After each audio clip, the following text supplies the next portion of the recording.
In Nick Hornby's About a Boy, Will, the pathologically immature bachelor, is dating Rachel, the attractive single mum of a teenage boy, Ali. Here, a discussion about their suicidal mutual friend Fiona and her geeky son Marcus leads to their relationship moving to the next level.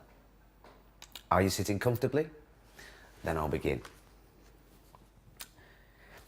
His relationship with Rachel was weird, or what Will considered weird, which was, he supposed, very different from what David Cronenberg or that guy who wrote The Wasp Factory considered weird. The weird thing was that they still hadn't had sex, even though they'd been seeing each other for a few weeks. The subject just never came up. I mean, he was almost sure that she liked him, as in she seemed to enjoy seeing him, and they never seemed to run out of things to talk about. And he was more than sure that he liked her, as in he enjoyed seeing her. He wanted to be with her all the time, for the rest of his life. And he couldn't look at her without being conscious of his pupils dilating to an enormous and possibly comical size. It was fair to say that they liked each other in different ways, on top of which he developed an almost irresistible urge to kiss her whenever she was saying something interesting, which he regarded as a healthy sign. He had never before wanted to kiss someone simply because she was stimulating, but which she was beginning to view with some distrust, even though she didn't, as far as he knew, know what was going on. What happened was, she would be talking with humour and passion and a quirky animated intelligence about Ali or music or her painting, and he would drift off into some kind of possibly sexual but certainly romantic reverie. And she would ask him whether he was listening, and he would feel embarrassed and protest too much in a way that suggested that he hadn't been paying attention because she was boring him stupid. It was something of a double paradox, really. I mean, you were enjoying someone's conversation so much that A, you appeared to glaze over, and B, you wanted to stop her talking by covering her mouth with yours. It was no good. Something had to be done about it, but he had no idea what. He had never been in this situation before. He didn't mind having a female friend. His realisation during his drink with Fiona that he had never had any kind of relationship with someone he hadn't wanted to sleep with still unsettled him. The problem was that he did want to sleep with Rachel, very much. And he didn't know whether he could bear to sit there on the sofa with his eyes dilating wildly for the next 10 or 20 years. Or however long female friends lasted. How would he know? Listening to her being unintentionally sexy on the subject of drawing mice, he didn't know whether the pupils could bear it. Or more to the point, wouldn't they start hurting after a while? He was almost sure that it wouldn't do them much good, all that expanding and contracting.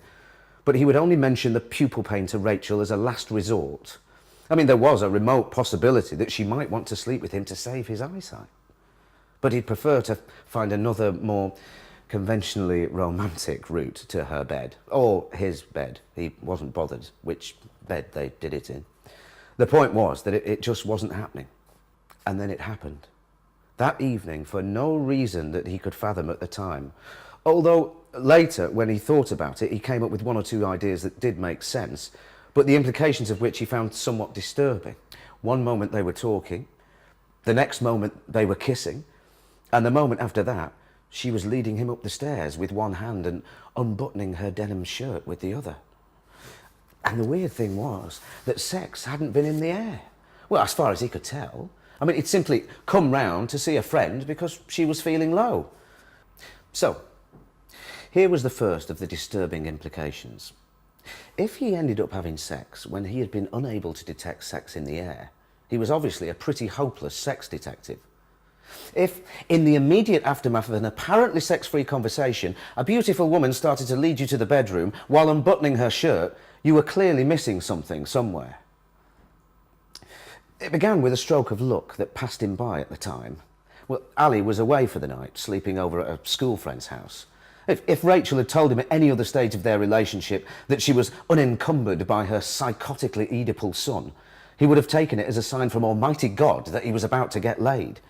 But today, it didn't even register. They went into the kitchen.